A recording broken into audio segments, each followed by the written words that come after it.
Bom dia, boa tarde, boa noite. Finalmente estamos no nosso quarto programa, quarto podcast. Disseram que era impossível. Eu sou o Diogo Silva e esse... Thiago Sarame com vocês. E aí, galera, beleza?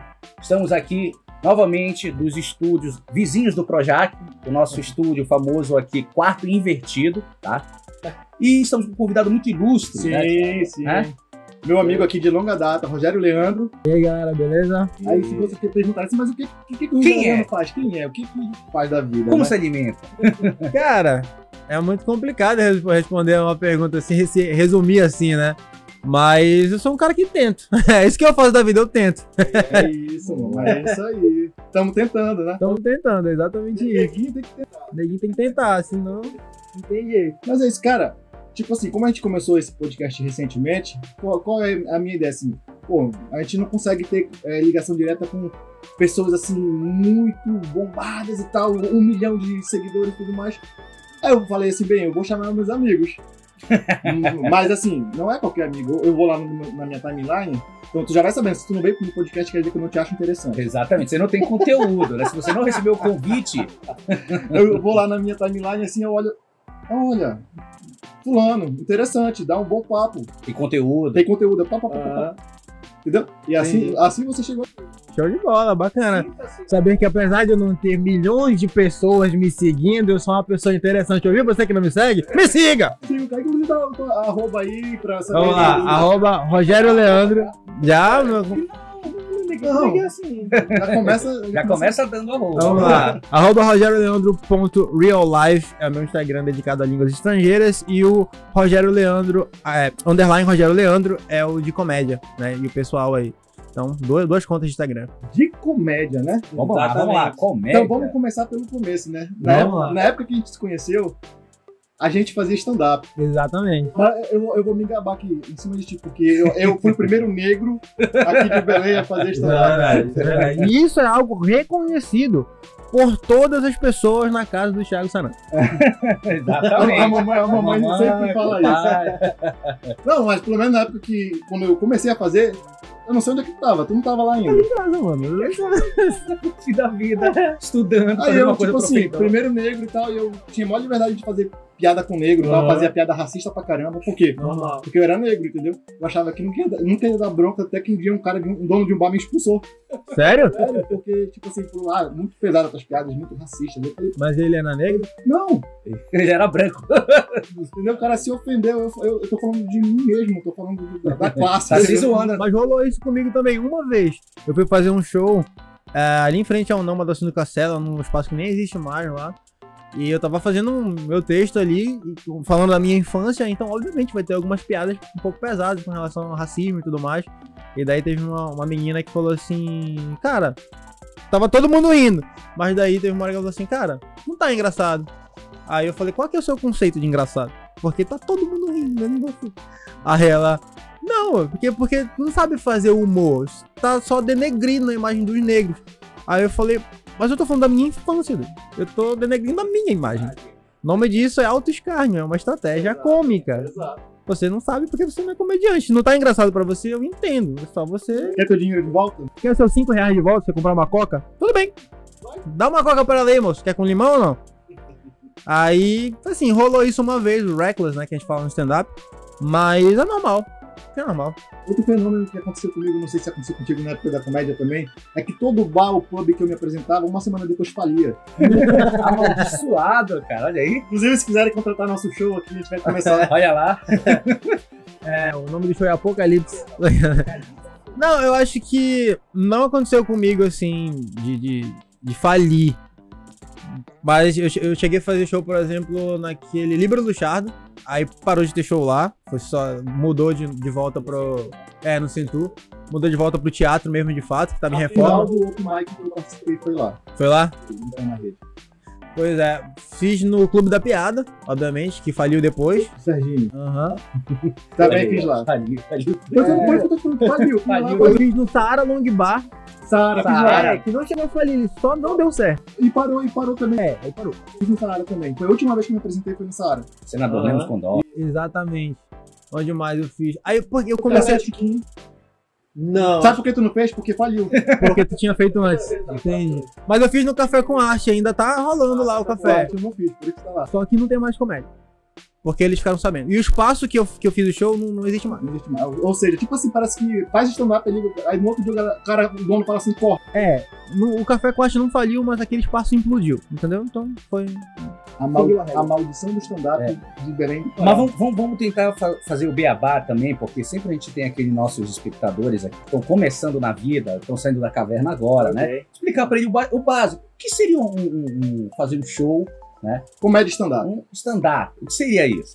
Legal, vamos lá. O stand-up comedy é uma comédia em primeira pessoa, né? Sem personagens e sem recursos teatrais ali, como cenário, onde você vai abordar o cotidiano, você pode abordar o que você quiser, de uma forma cômica, obviamente, né? As pessoas ainda confundem muito o stand-up com opinião, exatamente por conta disso, porque não tem recursos teatrais e é em primeira pessoa. Mas, na verdade, ali é um personagem de si mesmo. Você vai falar piadas interpretando seus próprios trejeitos. Como assim? Às vezes você vai falar de algo e você vai estar ali com raiva, o personagem de si mesmo vai estar com raiva, mas você em si não tá com raiva, mas você tem que interpretar a raiva. E você, como assim interpretar a raiva? Você tem que saber os seus trejeitos quando tá com raiva para poder levar isso pro palco, para poder dar verdade e dar mais impacto à cena. A gente tem alguns nomes, inclusive, muito famosos da comédia mundial, né, que faziam stand-up, né? O Richard Pryor, o famoso aí, aparece no Todo Mundo Odeia o Chris, né? E talvez pelo menos um dos maiores comediantes, para mim, o maior dos anos 90, que é o Jim Carrey. Jim Carrey, né? Ele ali imitando os atores, é perfeito, né? Tem um vídeo dele imitando ali o rosto, os trejeitos dos atores norte-americanos. Ele é realmente um monstro ali da comédia. Ele é muito bom, ele é muito versátil, né? Porque a comédia ela não é só uma esfera, né? É uma esfera e dentro tem várias microesferas ali, onde você tem a interpretação, onde você tem o stand-up, você tem a piada de salão, você tem vários outros tipos de estilos de humor, e o Jim Carrey reúne vários deles, né? Inclusive tem um show solo dele, e eu acho que é no Canadá, onde aparecem umas pessoas ali na abertura vestindo letras que compõem o nome dele e tudo mais, e ele aborda um tema ali que eu nunca mais vi ninguém abordar, e foi super interessante de falar disso, que ele falou sobre, às vezes a gente pensa, na nossa mente a gente tem liberdade pra pensar o que quiser, né? E às vezes a gente tem alguns pensamentos malucos, assim, completamente amorais que a gente tem, mas que a gente não dá ouvidos, mas eles estão lá. E ele interpreta uma cena falando, eu tava caçando nas florestas ali do Canadá com meu pai, e daí eu tava ali, quando eu vejo ele tava na minha frente, não tinha ninguém perto de mim, eu tava com uma arma. Eu pensei, se eu desse um tiro nesse bicho agora, ninguém ia saber quem foi eu. E ele começou a falar desse tipo de coisa e foi muito legal, porque eu realmente nunca mais vi ninguém falar disso. E é isso é muito verdade. Uma vez eu tava passando por uma ponte com meu sobrinho no colo. A ponte alta pra caramba.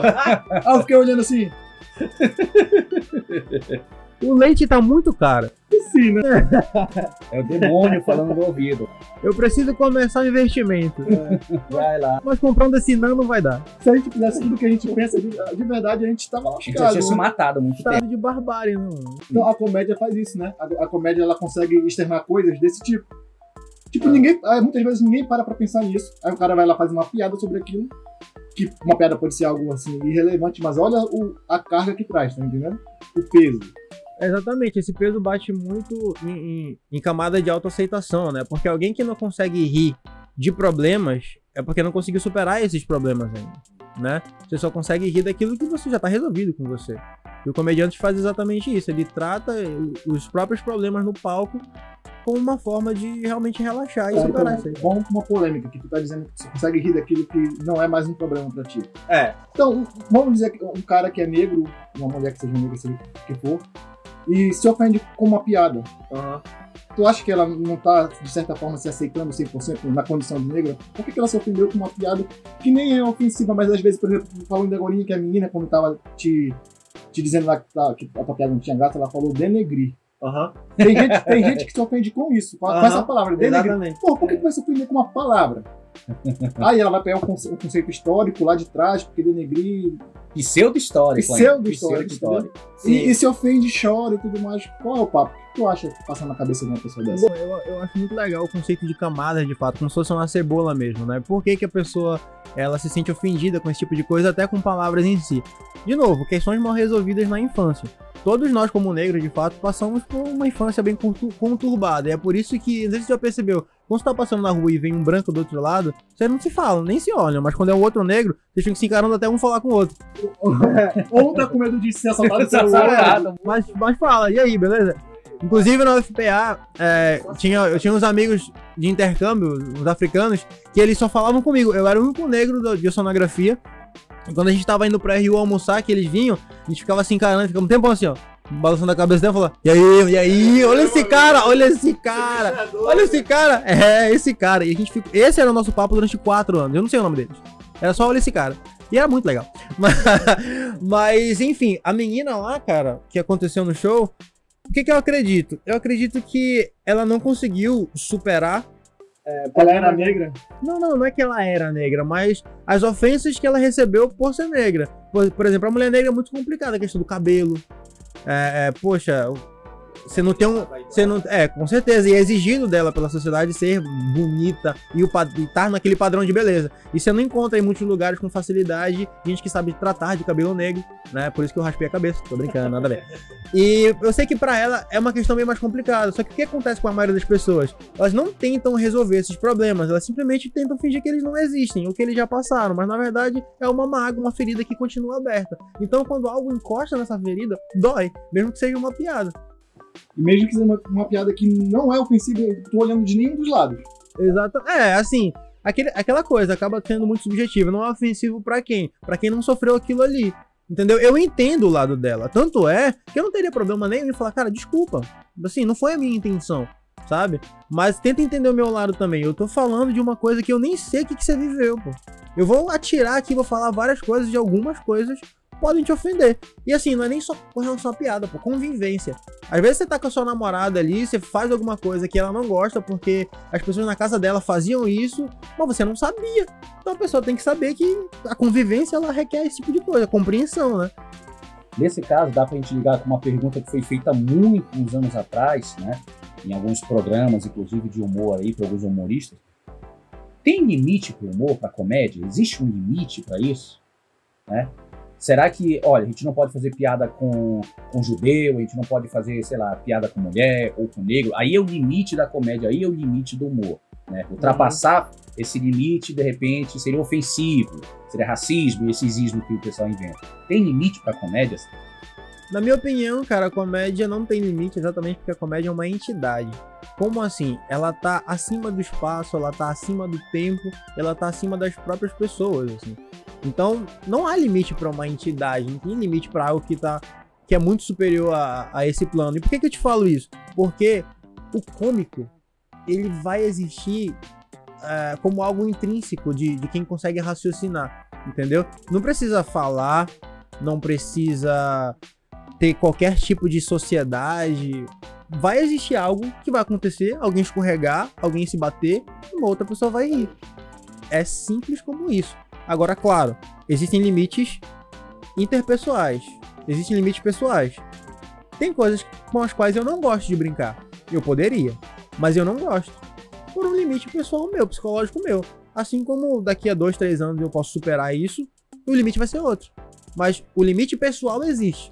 O limite pra comédia, quanto entidade, não existe. Mas aí é que tá o problema, né? Que nesse limite que cada pessoa tem, já pensou se a gente fosse se limitar, a comédia fosse se limitar pelo limite de cada pessoa? Não existe comédia. Não existe comédia. E pra mim também uma coisa que delimita mais ou menos as fronteiras da comédia, de certa forma, é o tempo. Por exemplo, 11 de setembro. Deus não livre fazer piada com 11 de setembro naquele ano, um ano depois. Deus não, olha lá, né, mano? Olha lá. Um ano depois, 2 anos depois. Aí tu viu, poxa, 6 anos, 5 anos. Agora, todo mundo faz piada com aquele dia. E ninguém mais se ofende, de certa forma. Eu já vi vários comediantes fazer piadas, algumas muito pesadas. Parece que assim, passou o tempo e... expirou, né? Tá liberado fazer piada com aquilo. Mas não serve pra tudo, porque se alguém for fazer uma piada, por exemplo, com o Holocausto, acabou. Pois é, né? É chamado logo de nazista, é o famoso cancelamento, politicamente correto. que a gente vive no nosso dia. A gente volta naquela questão dos limites pessoais, pô. Tipo, ninguém se importa mais com piadas feitas sobre o 11 de setembro. Ninguém que não perdeu de parente lá. Exato. Entendeu? Mas assim, novamente, limites pessoais são coisas que as pessoas têm que trabalhar, têm que ir no psicólogo, têm que conversar, não é vergonha nenhuma. Entendeu? Porque é necessário que se alcance uma boa vida. Qual que é o objetivo da gente aqui? É viver bem, não é só sobreviver, é viver bem. Pra você viver bem, você tem que ter paz na sua psique, né? Então, você precisa trabalhar esses problemas. Primeiro, reconhecer que eles existem, porque se está te afetando, afeta a sua vida pessoal. Você não tem que limar outras pessoas pra tentar viver bem. Não, você tem que trabalhar isso essa dor psicológica aí que existe. Exatamente. Se você que tá assistindo a gente tá se ofendendo, é só uma conversa, cara. Aqui é uma conversa. Tá se ofendendo? Aí vamos lá. O pessoal que assiste a gente já sabe. Já sabe. Se tu comentar besteira aí, denunciar nosso vídeo aí. Der dislike, não pode dar dislike. Olha, teu nomezinho vai parar no Death Note. Muito bom. Eu ia perguntar, e esse Death Note aí? Você não é a lista de convidados que tá aí, não. Depende, se o cara não quiser vir. Tem uma galera que eu chamei. Tá aqui, recusou, não veio, né? Recusou, me ignorou, tá aqui o nome. Não vai pra aí, né? A gente vai arrumar até um sapo pra colocar o nome aqui ao vivo, aqui na boca do sapo aí. Aqui a gente é laico. Parte de tudo. Pega tudo que tá à disposição, né? Maldições aí pros haters. Tudo. Mas agora tá, vamos sair da área da comédia, que foi lá o início dessa. Tenho certeza, tem muita coisa na comédia ainda, que talvez tu não saiba. Tá, vai. Me conta uma coisa que eu não saiba. Beleza, eu realmente fiquei 8 anos sobrevivendo de comédia aqui em Belém. Tu sobreviveu de Nossa! Sozinho. Cara, quando eu fazia stand-up de noite pra jantar lá no restaurante. Ele ganhava um prato de comida. Trabalhava com comida. Mas assim, claro, eu comecei assim e tudo mais, só que eu nunca me limitei por quem já tava na cena, entendeu? E por conta disso, acho que você já ouviu muito falar mal de mim. Na verdade, não. Não? E você? Tô brincando. Mas assim, falavam muito mal de mim, me chamavam de arrogante e tudo mais. Por quê? Eu não tenho contato com esse pessoal da comédia e tal. Na verdade, isso. Pois rolou muito isso. Por quê? Porque com 6 meses de stand-up eu já tinha um show solo. Nossa, que aí o pessoal fica assim, quem é esse cara pra querer Chegou já agora, fazer tudo né? isso aí? Exatamente. Então, o que aconteceu? Esquece o nome pro corte. Eita! Não, mas só tem um nome, então não tem problema. Aí o que acontece? O meu primeiro show solo foi pra Casas Maçônicas de Belém, com 6 meses de stand-up. Eu fui e fiz 40 minutos lá. E foi meu primeiro cachê, R$200. E eu fiquei mó feliz, assim, de verdade, porque tinha uma galera que me ajudava. Tinha um amigo meu que era taxista, ele me levava e me trazia de casa quando eu tava na rota dele ali. Aí eu pude, dar R$100 ali pra ir pra ajudar na gasolina, que na época fazia algum efeito, R$100, hoje em dia... 2 litros, dá 2 litros. Nem tanto. Mas eu continuei evoluindo, cara. Eu continuei evoluindo na comédia, porque comédia sempre foi uma coisa muito intrínseca da minha pessoa.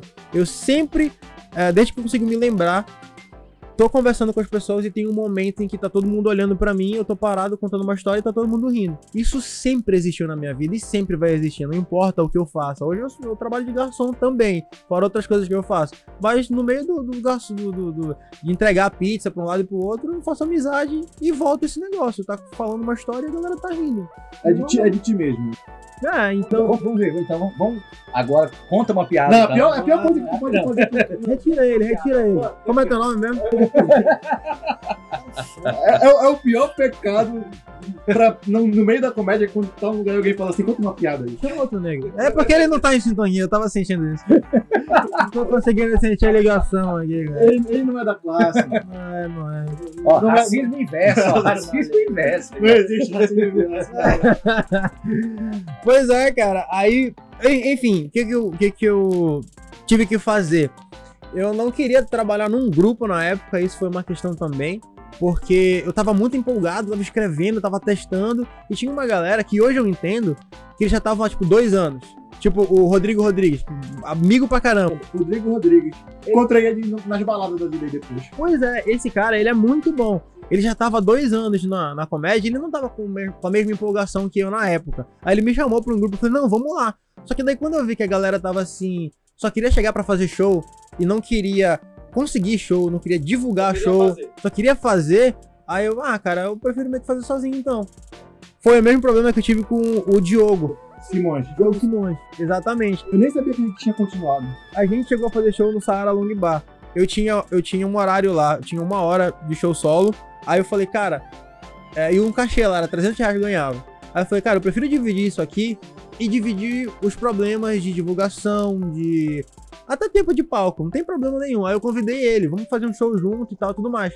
E daí o que aconteceu? Ele devia ter os problemas dele, ele é advogado, o problema não deve faltar na vida dele, pra ele resolver. E ele só tava chegando pra fazer show, pô. E eu comecei a falar, pô, cara, não faz isso e tudo mais. E teve uma vez que ele chegou lá e, tipo, já tava exaltado, ele tava bêbado. O Vitor Camejo tava lá, e daí o Vitor Camejo viu só a explosão. E eu falando, pô, cara, não sei o que, eu não precisava de ti pra estar fazendo show aqui não, pô. Eu precisava de alguém que me ajudasse, pô. Não sou teu produtor, pô. Aí o cara só viu isso aqui. Exato. Aí ele ficou muito decepcionado comigo. Com esse bicho arrogante, tá? Exatamente, porque ele já tinha ouvido isso. E daí só foi, confirmou a história. Aí ele meio que cortou contato comigo. Aí eu fiquei muito chateado também, porque eu sempre considerei o Vitor Camejo como um padrinho da comédia, assim, meu, porque foi a primeira pessoa que eu fui perguntar as coisas, que eu fui pedir um espaço pra fazer show lá no show do Em Pé na Rede. E ele sempre foi muito solícito, me deu muito crédito sempre, e sempre gostou muito do que eu apresentava no palco. Então, não me dar crédito nesse momento e simplesmente, não, a galera tinha razão, esse cara aqui é otário, foi uma coisa que me decepcionou também. Mas aí eu, beleza, quer saber, eu vou fazer minha história sozinho. Mas como, né? Sem lugar pra fazer show. Eu meio que inventei um lugar pra fazer show. Aqui em Belém tem uma cultura de aula da saudade. Sempre quando a galera tá se formando, tem a última aula e tal, e contratavam sempre uma drag ou então alguém pra fazer uma palhaçada lá. E tem um cerimonial que é o Liana Castro. E o Diogo Simões tinha uma namorada na época que tava se formando em Direito. E ela falou assim, amor, vai lá, faz stand-up e tal. E o Diogo falou assim, putz, cara, eu acho que eu não consigo, mas eu tenho um amigo que consegue. E ele me chamou. Aí passou o contato dela pra mim, a gente começou a conversar. Eu falei, beleza, mas eu vou fazer um show pra arrebentar, bicho. Eu não vou levar o show que eu já tenho. Porque a base do stand-up é a identificação. E é muito fácil fazer alguém que trabalha muito, que tá muito estressado, tá muito atribulado, rir por dois motivos. O primeiro, porque ele já quer, principalmente nessa situação de festa. E o segundo, porque se eu abordar de uma forma cômica, uma forma cômica, os problemas que ele sabe que existem, que ele já se identifica porque ele vive aquilo ali, esse cara vai explodir, pô, vai ser muito fácil. E foi exatamente isso que eu fiz. Só que eu tinha um problema, eu não sou advogado. Como é que eu vou falar sobre a rotina de um cara de direito se eu não sou da área? Aí eu desenvolvi uma técnica, que basicamente é o seguinte, quando você entra na faculdade, você entra com uma mentalidade de calouro, de leigo, que sabe por alto que é o curso. Depois, aí quando você entra, você tem o primeiro impacto, né? Que é você ver como é de verdade ali a teoria. Com 2 anos, você tem uma outra reviravolta, um outro impacto, que é quando você começa a ver as coisas do curso de fato. Quando você se forma, você tem um outro impacto, que é o mercado de trabalho, quando você está iniciando no mercado de trabalho. E quando você já é um advogado, de fato, um profissional com experiência, você tem um outro impacto, que é a visão de alguém que sabe como é de fato o negócio no campo. E existe um quinto impacto, que é de quem nunca estudou direito e só tem uma visão superficial sobre o que é aquilo. Então, eu juntando esses 5 impactos, esses 5 diferentes de visões, eu conseguia montar um show completo. Escrevi um texto inédito para aquele dia. Exatamente. Aí eu escrevi um texto inédito para aquele dia. Claro, eu já tinha um show solo, então sempre que possível eu metia piada que eu sabia que ia dar certo. Principalmente com aquela estratégia, você começa fazendo piadas que você sabe que vão dar certo porque elas já são testadas para ganhar a confiança da plateia. Depois você mete piadas que vocês não têm tanta certeza assim, e no final você também mete piadas que você sabe que vai dar certo. E era exatamente essa estratégia que eu utilizava. Então, muitas pessoas, principalmente no curso de medicina, que eu fiz muito show para medicina, mas muito mesmo, porque nesse dia que eu fiz esse show, tinha uma moça chamada Cris, que ela trabalha no cerimonial Liana Castro, e ela viu e ela ficou impressionada. Ela achou que eu era advogado. Aí ela falou que ela queria me contratar para fazer mais, e se eu fazia para outros cursos. Aí era a primeira vez que eu tinha feito, porra, ganhei 400 pontos. Aí eu falei, claro que eu faço, não tem problema nenhum, quer que eu faça agora? Aí ela, não, vai ter de medicina lá e tal, o Cesupa, o FPA, e começou a chover show assim pra mim, cara. E eu comecei a trabalhar pra caramba, desenvolvendo essa técnica e tal, e eu comecei a expandir essa técnica, porque existe, por exemplo, aquela rixa entre Cesupa e o FPA e o EPA. Quem tem o melhor curso de inglês? Eu analisava as grades ali curriculares pra saber que matéria que tinha, que matéria que não tinha. Aí eu ia conversar com os alunos que estavam se formando pra saber deles qual que era a melhor matéria, qual que era o melhor professor, qual que eram os apelidos dos alunos na classe, e eu chegava com tudo isso na minha manga. Então, quando eu tava fazendo show aqui e eu chamava alguém pelo apelido dele, nossa, a galera explodia, cara. Explodia muito e eu ganhava a atenção de todo mundo. E era muito fácil fazer esse show, porque, primeiro, a galera já tava lá todo mundo reunido, né? E quando eu jogava essas bombas, tinha várias, todo mundo tinha apelido, os professores tinham apelido, às vezes tinha algum professor que eu conseguia imitar, então dava muito certo. E eu comecei a ganhar uma grana com isso, entendeu? E começou a dar certo. E ainda nesse meio, tem a tua experiência aí, tem algum tipo de público que seja mais difícil de achar graça? Tem. Fácil. Velho e criança. Velho e criança é mais difícil de achar graça. Velho tem muito tabu, né? Política, religião. Criança, política, religião, não pode falar palavrão, principalmente por conta da religião. Criança não pode falar palavrão porque é criança, e criança se dispersa muito a atenção, você tem que ganhar a atenção da criança. Então esse público que tem tabu e que é complicado de ganhar atenção, são os públicos mais difíceis, com certeza. Inclusive, no show que a gente foi fazer, que você tava lá, foi no Don Corleone, um restaurante lá. Eu tava assistindo? Eu acho que foi fazer show, cara, também. Fazia um tempão que a gente não se via, e a gente se encontrou nesse Don Corleone, um restaurante que até fechou, era aqui na Doca. Tu se apresentou lá, fechou também. Sim, fechou, faliu, como eu te falei. Pois é, era num domingo, a gente ia fazer tipo 1h da tarde, assim. A dona, a gerente desse restaurante, ela vive lá na pizzaria que eu trabalho agora, que é a Dimari Pizzeria. Que é, sem brincadeira, a melhor pizzaria de Belém. Tranquilo, tranquilo. Se quiser patrocinar aqui, Pode rolar, né? Fechou? Apresentar o programa comendo pizza? Aí o que acontece? Piores condições do mundo pra fazer show. Primeiro, 1h da tarde, logo depois do almoço ou durante o almoço, a galera mastigando. No Corleone. No Corleone. Eu não lembro disso, cara. Pois é. Sabe por que eu lembro? Porque ela tinha me convidado e ela falou assim, não, vai, que a galera que frequenta é galera de uma cidade, é muito tranquilo. Aí eu fui com o meu texto pra galera de uma cidade. Pesado, palavrão, livre. Quando eu cheguei lá, era exatamente esse o público. Criança, família, então criança correndo, velho. Eu falei, nossa. E agora? Aí tu lembra se eu fiz? Tu lembra de mim fazendo alguma coisa? Porque eu não... Tá aí, eu não lembro de te fazendo, mas eu lembro de te lá. Eu lembro do Rodrigo Rodrigues lá também. E eu lembro que ele subiu, ele foi primeiro, e ele começou a falar mal de velho. E se deu muito mal. Muito mal. Eu lembro dele se dando mal, não lembro aonde, eu acho que... Ele se deu muito mal. Ele falou, minha avó é isso, minha avó não sei o quê. Aí teve uma velha que levantou e falou assim, olha, tua avó é porque não sei o que mais. Aí eu falei, caramba. Aí ele me salvou, na verdade, porque eu fiquei assim, cara, a primeira coisa que eu vou fazer é falar bem de velho quando eu subir. Aí eu subi falando assim, olha, antes de começar eu queria falar muito que eu amo muito a minha avó. Inclusive, se a senhora estiver assistindo, vó, beijo. A gente não tinha ninguém filmando. Então mandem pra ela, vocês conhecem. Que velho se fala pra caramba. E comecei a falar. Os velhos se conhecem, Vale da Saudade. 7 da manhã, quando tá todo mundo varrendo essas calçadas, Já tô conversando. é podcast de velho, irmão. Começa a falar mal dos outros. Os velhos estão ligados. E daí, eu lembro que na época eu tinha um tênis de basquete muito bacana, assim, um Air Max e tal. E daí eu falei que foi a minha avó que me deu. Só que ela não sabe que ela me deu. Porque todas 5 da tarde a minha avó pedia pra eu ir comprar pão. Ela falou, filho, você vai comprar pão? Eu falei, tá, vai. Você não me dá 5 reais pra comprar pão? Ela me dava 5 reais. Aí eu ia dar uma volta na casa, passava um minuto, eu voltava lá, vó, você não me dá 5 reais pra eu comprar pão? Ela, tá, eu quero pão mesmo. E nessa, eu fui pegando de 5 em 5 reais, eu comprei um Air Max muito legal, muito confortável, inclusive. E daí a galera, cara, rachou muito de rir. E eu ganhei a confiança do público assim, nesse dia. Legal, eu queria me lembrar mais desse dia, eu lembro vagamente, eu queria me lembrar mais, eu queria saber se eu tinha feito alguma coisa. Se... Eu acho que tu não subiu. Sorte tu. O que você tava fazendo lá? Eu acho que tu ia subir, mas acabou não subindo, não sei. Eu acho que deu cagaço, assim, dá uma merda, não vou subir. Tá difícil. Muito normal. Cara, eu lembro, se eu deixar, eu vou ficar falando história aqui. Só sabe que eu vou editar o bagulho, entendeu? Não, tranquilo. Mas vai falando, vai entrar o supra. Tranquilo. Teve uma vez, um dos shows mais, assim, pra mim, memoráveis, foi um show que eu fiz não é inteligência da Vale do Rio Doce, mas é um laboratório científico lá deles e tal, né? Foi eu e o Epaminondas, que tá fazendo show pra caramba hoje. O cara é muito bom, muito safo. O cara tem show solo também. O Epaminondas não foi um que morreu? Não, esse é o Epaminondas Júnior. É o juiz, né? Mas é filho dele? Não. É porque existem mais pessoas chamadas Epaminondas no mundo. É um nome comum, né? É que nem Pedro, Maria. Não é, não. É sim, no Zimbábue. Tô brincando. Não, é sério. O cara é muito bom, ele tem muito talento. Não só ele, quanto o Nato Almeida, quanto o João De Rocha, que estão fazendo show.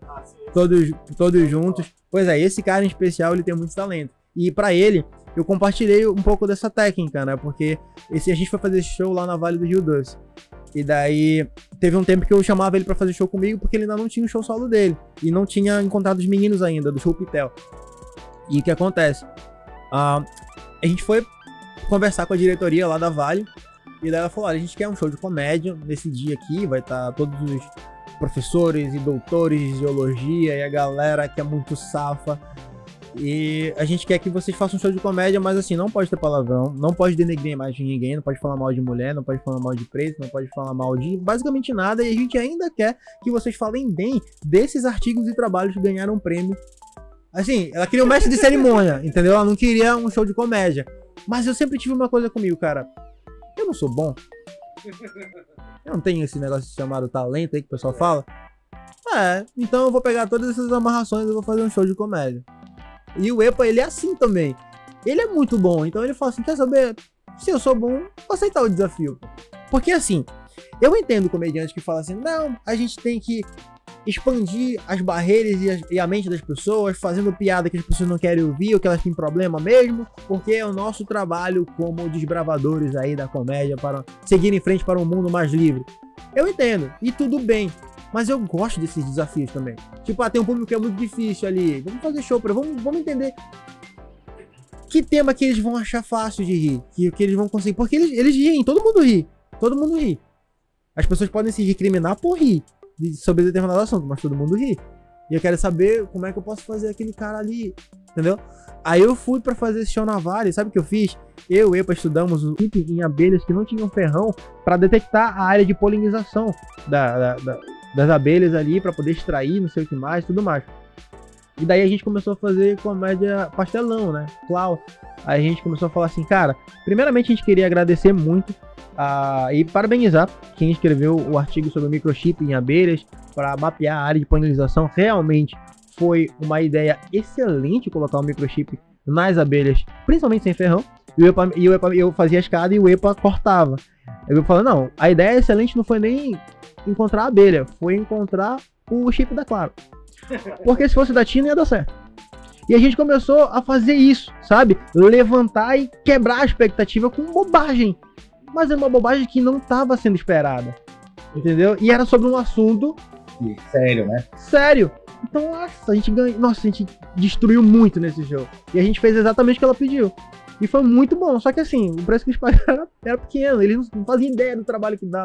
E é isso que as pessoas que não são da área, né, não tem noção do quanto é trabalhoso e sério o trabalho de fazer comédia. Muito. E às vezes os comediantes não entendem o quanto é sério. É muito sério. O quanto o cara fica ali naquela mesa dele escrevendo, pensando, será que isso aqui vai dar certo? Será que essa piada vai funcionar? Porque assim, a maioria das pessoas também não entende que a maioria dos comediantes é muito tímido. Nossa. E você sobe no palco num nível de exposição gigantesco. E assim, é muito fácil você subir no palco com um material que você sabe que vai dar certo, que você já tem confiança, porque, assim, é certo. Entendeu? Pode ser que dê errado? Pode, mas assim, é uma probabilidade muito pequena, então você vai muito confiante. Agora, quando você vai com um material novo, que você não sabe se vai dar certo, ou então que você acha que vai dar errado, mas que você quer porque é seu, cara, você vai meio que... É como se você estivesse nu no palco. O nível de exposição é gigantesco. Entendeu? E isso é muito legal, isso é muito legal. Mas é muito dessas artes, você subir no palco, se apresentar, por exemplo, o cara que canta. Pô, se o cara vai subir no palco, é porque ele canta bem. Uhum. O cara que toca, se ele vai subir no palco, é porque ele toca, tá ligado? Mas agora que vai fazer comédia, ele vai ali falar uma coisa que ele escreveu, ainda mais se for inédito. Imagina a primeira vez que o cara vai fazer isso na vida. Uhum. Ele vai, meu Deus, o que eu tô fazendo aqui, entendeu? Exatamente. É um risco, né? Ele vai com a cara e com a... É o risco. É o risco, porque só tá tu ali, não dá nem pra colocar a culpa em outro, desviar a atenção pra alguma coisa. Inclusive, né, eu acho que tu já assistiu também, né, a gente tá falando agora em off aí do filme do Batman, o filme do Coringa, né? O Coringa, esse mais recente aí, filmaço, na minha opinião, aí, acho que de vocês também, né? Claro. Muito bom. O Fênix ali estrelando ali magistralmente o palhaço do crime. E tem cenas ali que ele era comediante, né? Ele vai tentar fazer um stand-up ali e o pessoal não acha graça ali, né? Então mostra essa coisa, o quão difícil é também, né? Já contou uma piada que ninguém riu assim? Já. Assim, Eu ia fazer uma agora, casado contigo, mas eu não vou, que a mulher Não, mas dele tá assim, bem ali. Contar Não, piada é, que tá ninguém bem. ri aqui assim entre amigos, acontece. Mas assim, no palco, pois é, no palco que é o problema. No palco já aconteceu. E obviamente faz isso. Tem técnica pra isso, né? Porque se você deixar claro que é uma piada, vai ter o punch, que é a parte que deveria ser engraçada, e se não tiver risada, vai ter um vale, assim. Então, se você não deixar claro que é uma piada e só contar em tom de história, você pode só simplesmente contar a piada e não precisa esperar nenhum tipo de risada, só, pois é, isso é complicado, né, galera? E continua, entendeu? Você conta em tom de história, você não deixa tão claro que era uma piada, assim, sabe? Mas a vez que rolou, cara, foi porque, assim, eu tava fazendo show e, sem falsa modéstia nenhuma, a maior parte dos meus textos dava muito certo. Então eu escrevia muito, fazia muito show e dava muito certo, então eu sentia muita liberdade. E aí que é o problema, porque você fica displicente. E daí eu fiz uma análise errada. Teve um filme que lançou da música Floresta Caboclo, né? E que filme horrível. E eu achei que era um filme muito esperado e que muita gente ia ver, porque estava sendo muito esperado por mim. Essa foi a gente falou que a gente era criança. Vamos fazer um filme do Floresta Caboclo. 10, 20 anos depois fizeram. Cara, o que aconteceu? Eu fiz um personagem do João de Santo Cristo.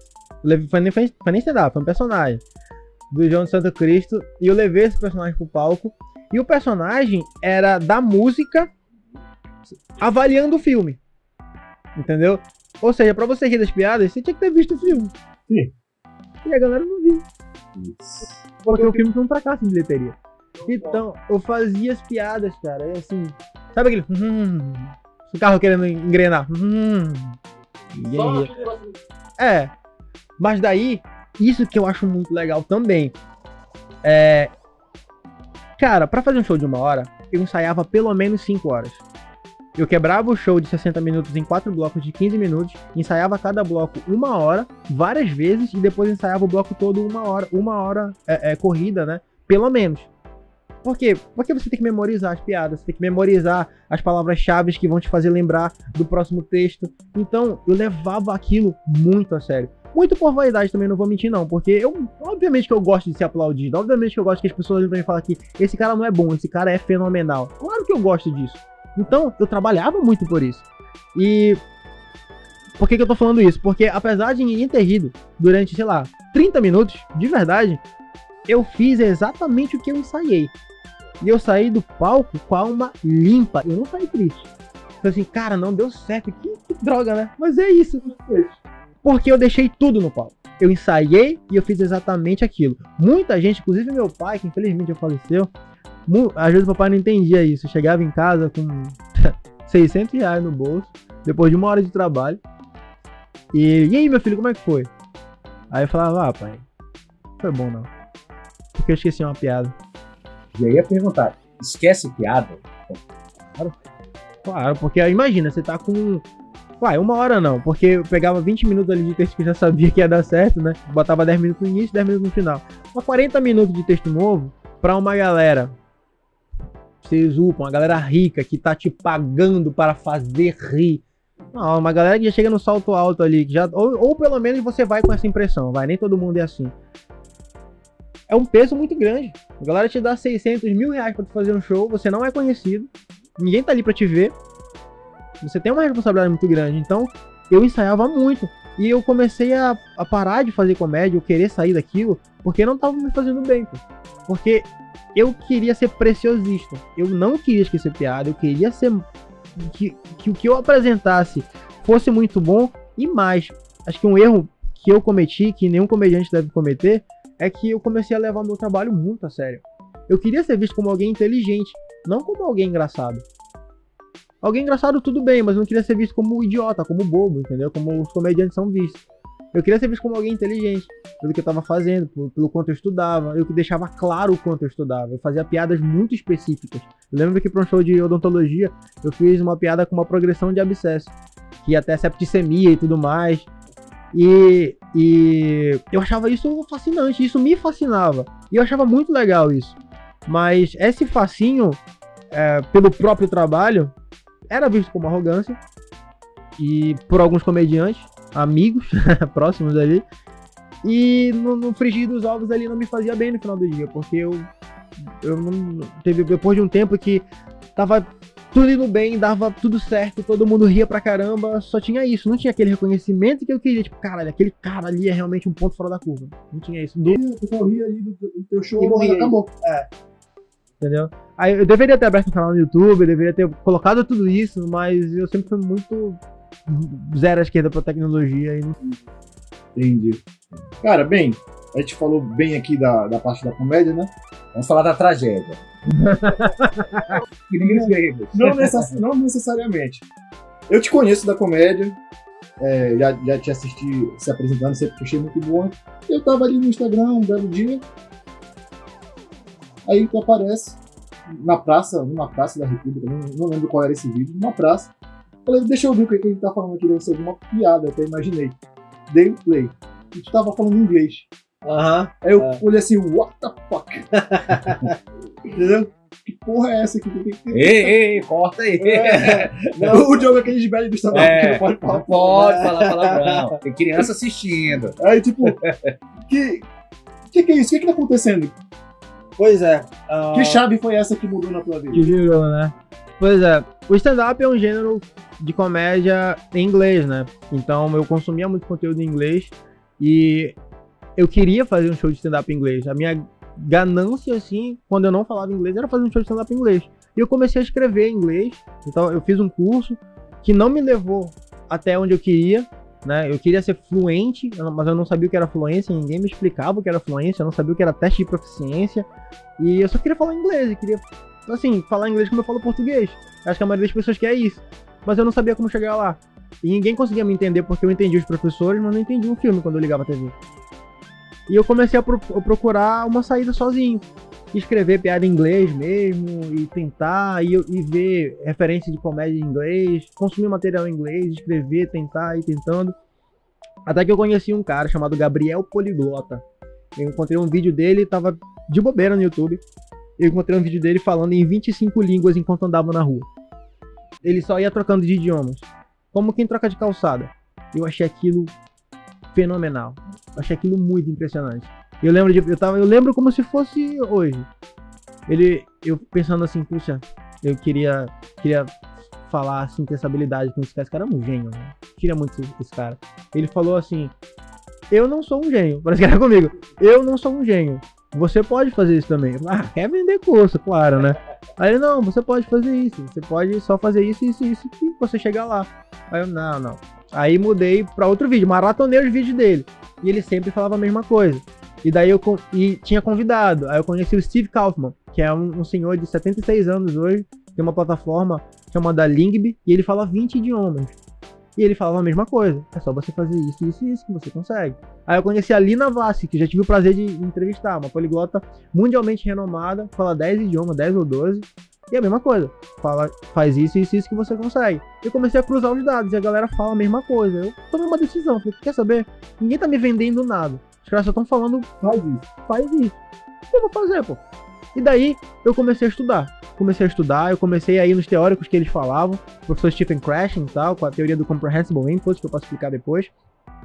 E basicamente, cara, eu alinhei isso com o escrever stand-up. E o meu nível de inglês foi pro nível que eu sempre sonhei. Foi assim, um nível excepcional, muito superior ao nível que eu apresentei no teste de Cambridge.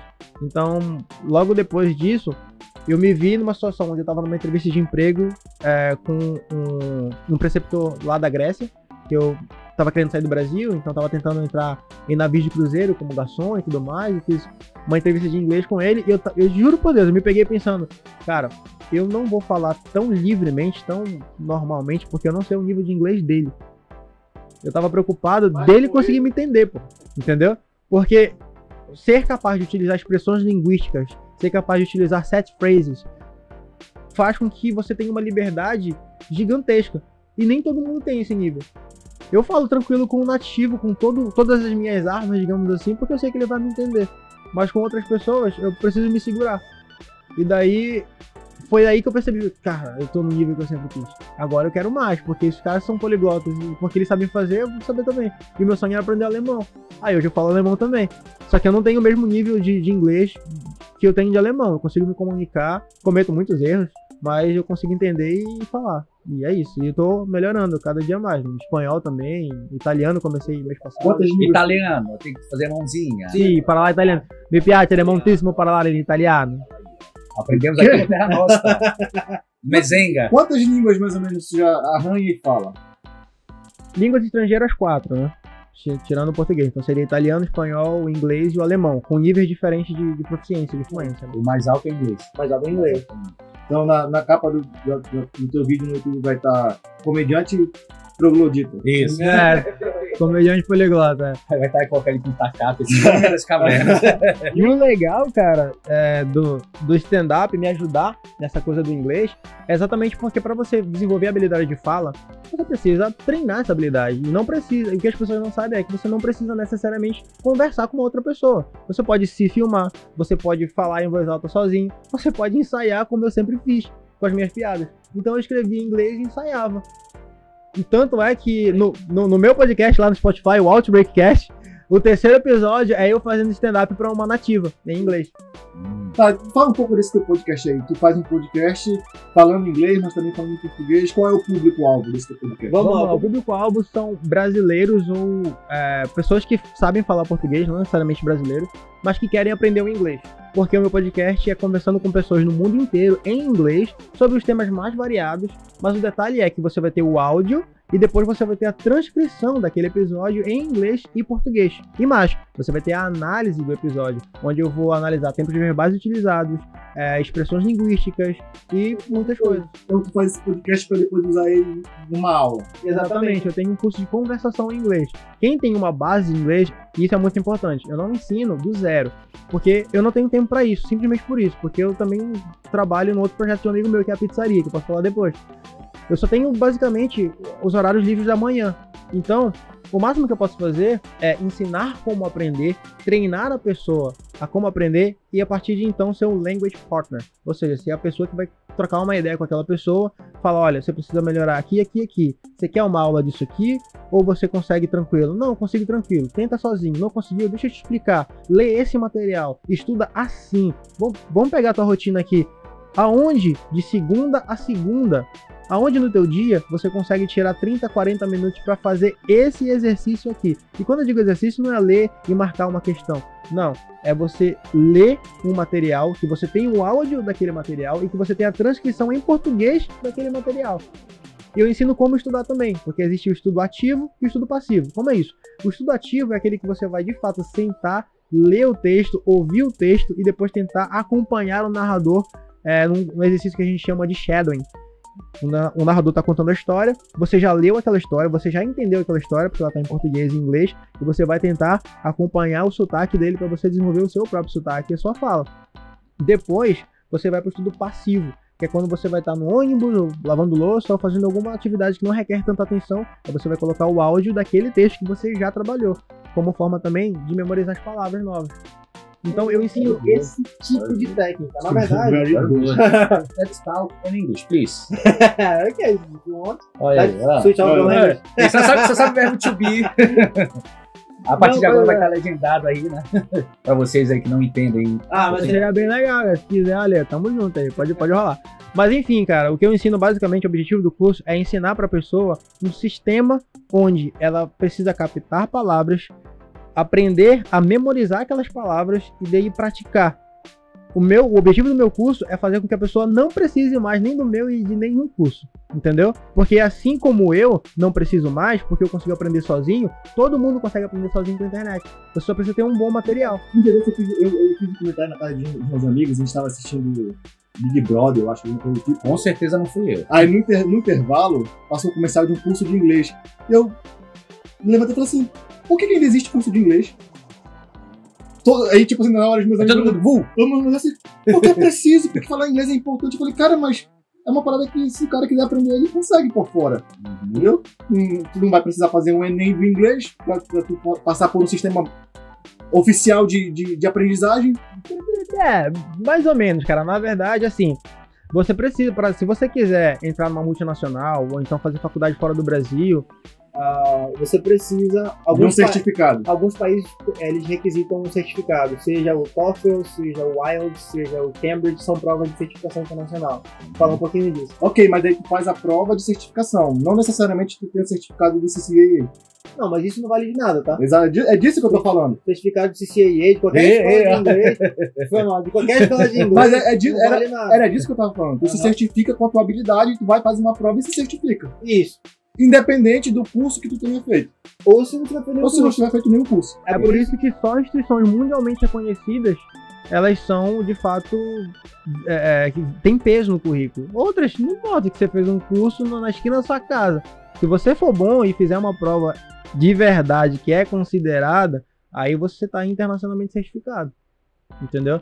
Aí, eu tenho Cambridge, né? Eu fiz a prova de Cambridge, que é uma prova vitalícia. Se você tem um determinado grade ali, uma determinada classificação, que ela pode ir do A1 até o C2, sendo que os níveis A1 e A2 são os níveis mais básicos.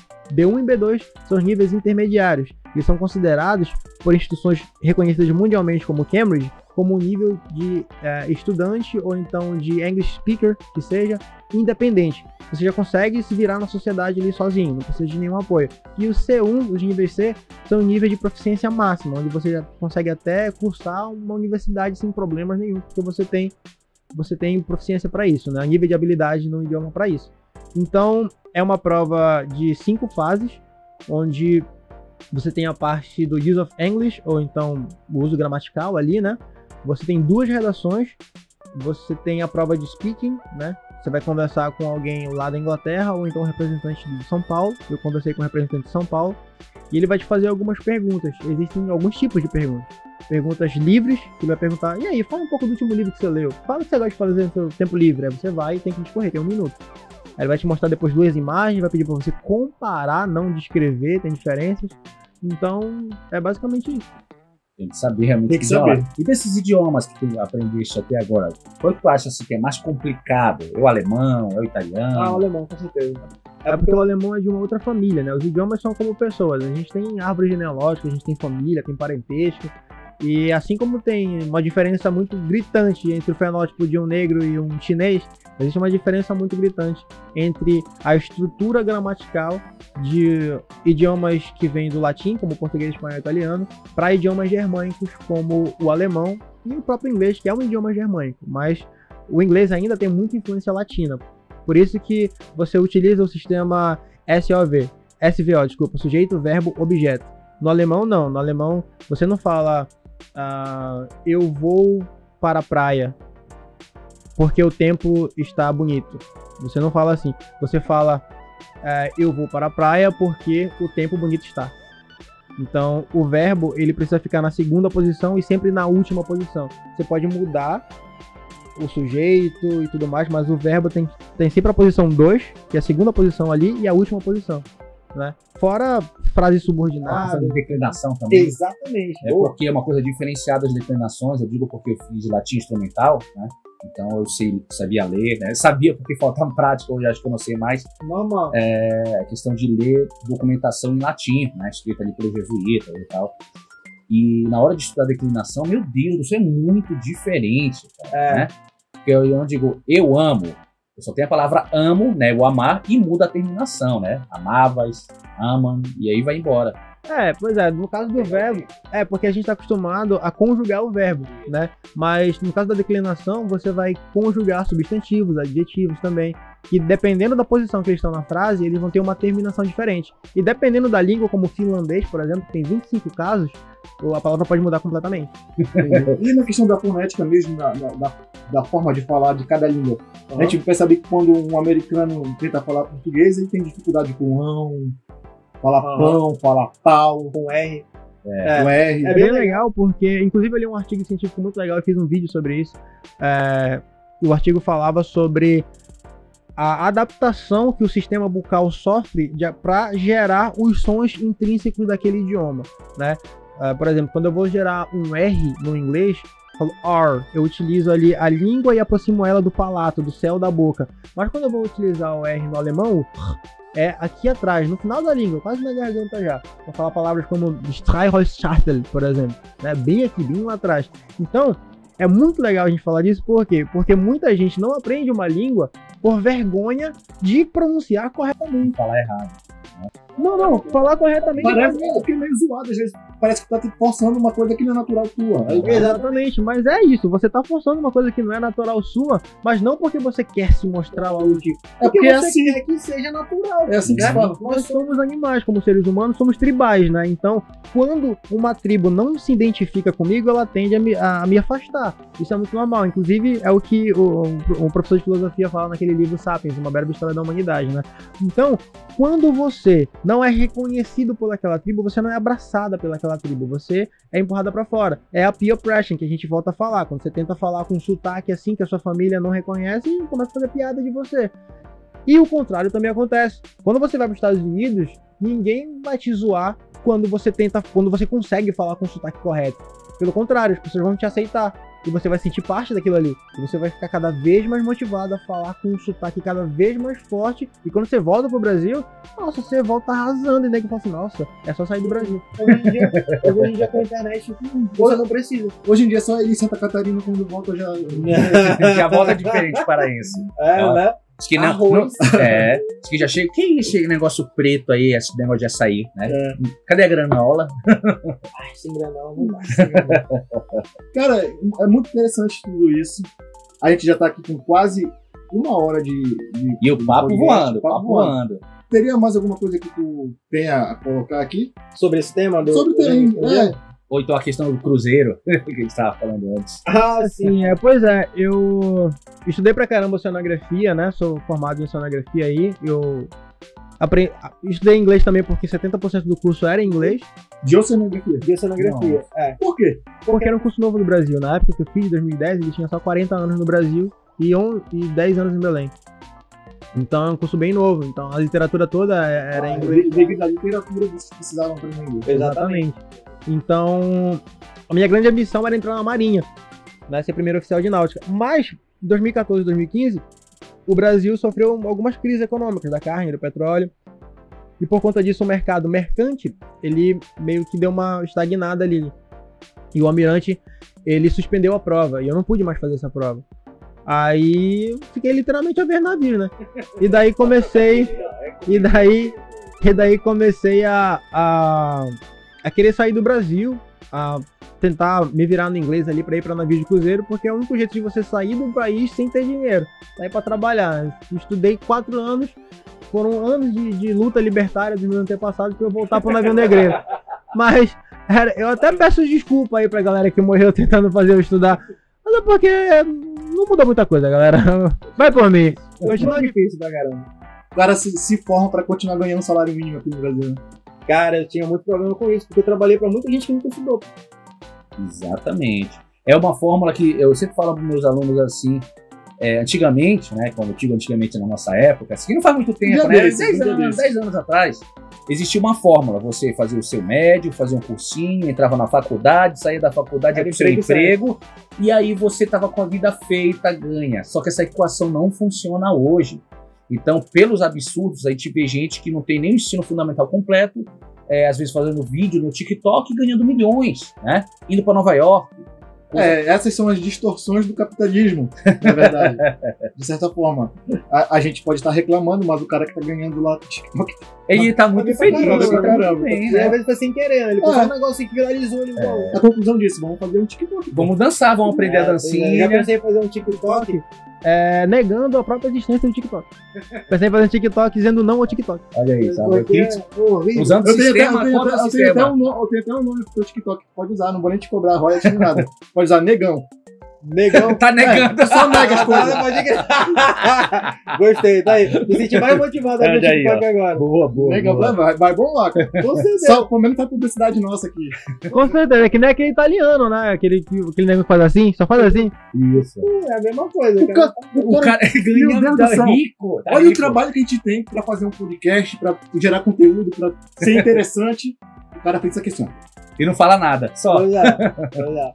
mostrando as maneiras mais fáceis de se fazer as coisas do que... Mano, vamos largar tudo pro TikTok, mano. Eu acho que o nosso é exatamente querer fazer um conteúdo de fato interessante. De fato com peso intelectual. Eu acho que nem todo mundo busca isso. Porque assim, por exemplo, você entrar na minha página no Instagram lá, de línguas estrangeiras, né? Rogério Leandro, _real.life. Cara, você vai ver um conteúdo sem falsa modéstia nenhuma, que você não vai encontrar em qualquer outra página. Outras páginas de inglês vão te mostrar a diferença do uso de to e for, a diferença do if por, sei lá, qualquer outra coisa. E isso não vai te acrescentar basicamente nada, porque você viu isso, pode até ter aprendido, daqui a 3 horas você esqueceu.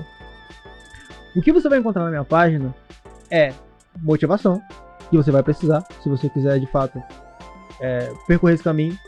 Você vai encontrar o skin the game, né? Eu falando da técnica e mostrando a minha evolução, que eu mostro a minha evolução no alemão lá, com essa técnica depois de 2 anos. Você vai encontrar dicas que de fato vão impactar a tua rotina de estudo, vão impactar a forma que você estuda para melhor. Se você seguir o que eu tô falando, eu tô simplesmente fazendo aquilo que eu vi fazer e fiquei fascinado. E inclusive, eu tive a felicidade de receber uma mensagem desse cara, do Gabriel Poliglota, que foi o cara que me inspirou, querendo me entrevistar. Porque viu o meu progresso não só no inglês, mas como no alemão e tudo mais. E daí queria fazer um vídeo sobre alunos que realmente conseguiram e tal. Eu fiquei muito lisonjeado. E uma coisa que vai rolar aí. Legal. Tu tem noção de quantas pessoas tu já impactou, no sentido de alguém que te seguiu, que comprou o teu curso, ou te acompanha, que aprendeu conseguiu falar mais fluentemente? Tem noção do número, do teu alcance de impacto de verdade? Não só aquela pessoa que só passa e vê, não.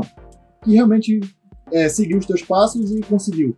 Cara, eu recebo algumas mensagens, não são muitas, tipo 3 ou 5, posso falar aqui assim, de pessoas que, por conta de certos conceitos que eu abordo, que não são explicados em outros lugares, assim, e vou falar normal, viu? Em canais de poliglotas, eles explicam esses conceitos, mas em escolas de inglês e outros lugares eles não explicam. Why? Porque eles querem deixar o cara lá no curso durante 2 anos, explicam um negócio. Eles poderiam até explicar no final do curso, olha pessoal, poxa, se tu tivesse me dito isso lá no início, eu não precisava 2 anos. Cara, na verdade eu acho que eles não sabem mesmo. Assim. Ou não sabem. De verdade, porque assim, o problema de um curso de inglês é que eles precisam te dar uma medida de progresso. Eles precisam mostrar pra você que você tá evoluindo, passando de fase, passando de nível. E só dá pra fazer isso através da gramática. Então, por isso que eles fazem provas de gramática e tudo mais, porque ali ele pode mostrar de forma precisa que você errou ou que você acertou. Mas uma língua não funciona o aprendizado de uma língua não funciona dessa maneira. Tem um poliglota húngaro, o Katalon, ou Lonkaton em húngaro, que ele fala o seguinte: você aprende gramática da língua e não aprende a língua através da gramática. É o caminho inverso. E é exatamente isso. Só o que eu estimulo as pessoas a fazerem é leia na sua target language, na língua que você quer aprender. Aí você pode pensar, poxa, mas eu não sei nada de inglês, como é que eu vou começar lendo em inglês? Com textos bilíngues e com áudio. Todas as pessoas que vão lá, poxa, cara, eu gostei muito, você tem um curso, tem material? Eu falei, eu tenho um curso, mas você não precisa do meu curso para aprender. Se você quiser, o curso é X, não é barato, porque eu não quero ninguém que seja indeciso, eu quero alguém que de fato vá se empenhar. Se ele pagou aquilo, exatamente. Por isso que eu falo, se você quiser, eu te mando um link com 200 textos bilíngues com áudio, e você estuda. Se você quiser, você paga pelos meus conselhos, pelo meu treinamento, pelo meu tempo. Mas o conhecimento, ele é do mundo, pô. O conhecimento você quer, dá pra ir. Ou então se a pessoa fala assim, poxa, cara, eu quero trabalhar contigo, mas eu realmente não tenho condição. Aí a gente faz um preço menor, a gente baixa. Até porque eu não tenho grandes despesas materiais, porque eu não tenho uma escola. Então eu consigo baixar assim. Só o que eu não quero é perder o meu tempo, né? É isso que eu não quero, porque eu gosto de estudar também, né? Tô aprendendo programação também, sozinho. Porque programação é uma linguagem. Só coisa fácil, né? Mas assim, não é fácil. Vai estar trabalhando na NASA, né? Não é fácil, mas é possível. E pra um pobre é só o que a gente precisa, porque seja possível, né? Exatamente. Mano, acho que aqui a gente já conseguiu chegar no tempo adequado. A gente conversou sobre muitos assuntos aqui interessantes. Cara, tu é fera pra caramba. Obrigado. É um prazer te reencontrar depois de tanto tempo. Aí, Valeu, mano, é viu? nóis. O prazer foi todo meu. Esse convite aí foi muito elogiado, de verdade. Muito obrigado. Manda aí um recado final pra galera. Então, galera, é isso aí. Sigam o pessoal aqui, que eu tenho certeza que o conteúdo deles vai ser muito interessante, né? Me sigam lá na minha página no Instagram, de línguas estrangeiras e de comédia também, que eu tenho certeza que vocês vão conseguir um conteúdo bem interessante, que vai ajudar vocês a conseguirem falar inglês e conseguir trabalho e conseguir o que for. E basicamente é isso, cara. Continua assistindo aqui que eu tenho certeza que vocês vão dar muito certo, porque o conteúdo é bem legal. É isso, galera. Eu espero que vocês tenham aproveitado. Tem muita coisa a aprender com esse cara. Vão lá na página dele, daí mais uma vez a arroba do teu Instagram. Rogério Leandro, _real.life. É isso aí. Então sigam lá ele, que vocês vão conseguir dicas, conselhos e vão, quem sabe, ser tão fluente quanto ele no inglês. E a gente está de volta aqui na semana que vem com mais um convidado, com mais conteúdo. E espero que vocês estejam gostando do nosso conteúdo aqui, que a gente está se esforçando bastante para trazer para vocês. Literalmente suando. E é isso, galera. A gente se vê na próxima semana. Perfeito, galera. E não esquece aí de dar o teu like, né? Se inscreve aí justamente no canal do YouTube, a gente está pedindo aí. Compartilha Aí comenta. E ativa o sininho em algum lugar aqui do vídeo. Não sei aonde, mas assina aí. A gente termina dando tchau pro pessoal. Tchau, galera. Tchau! Tchau.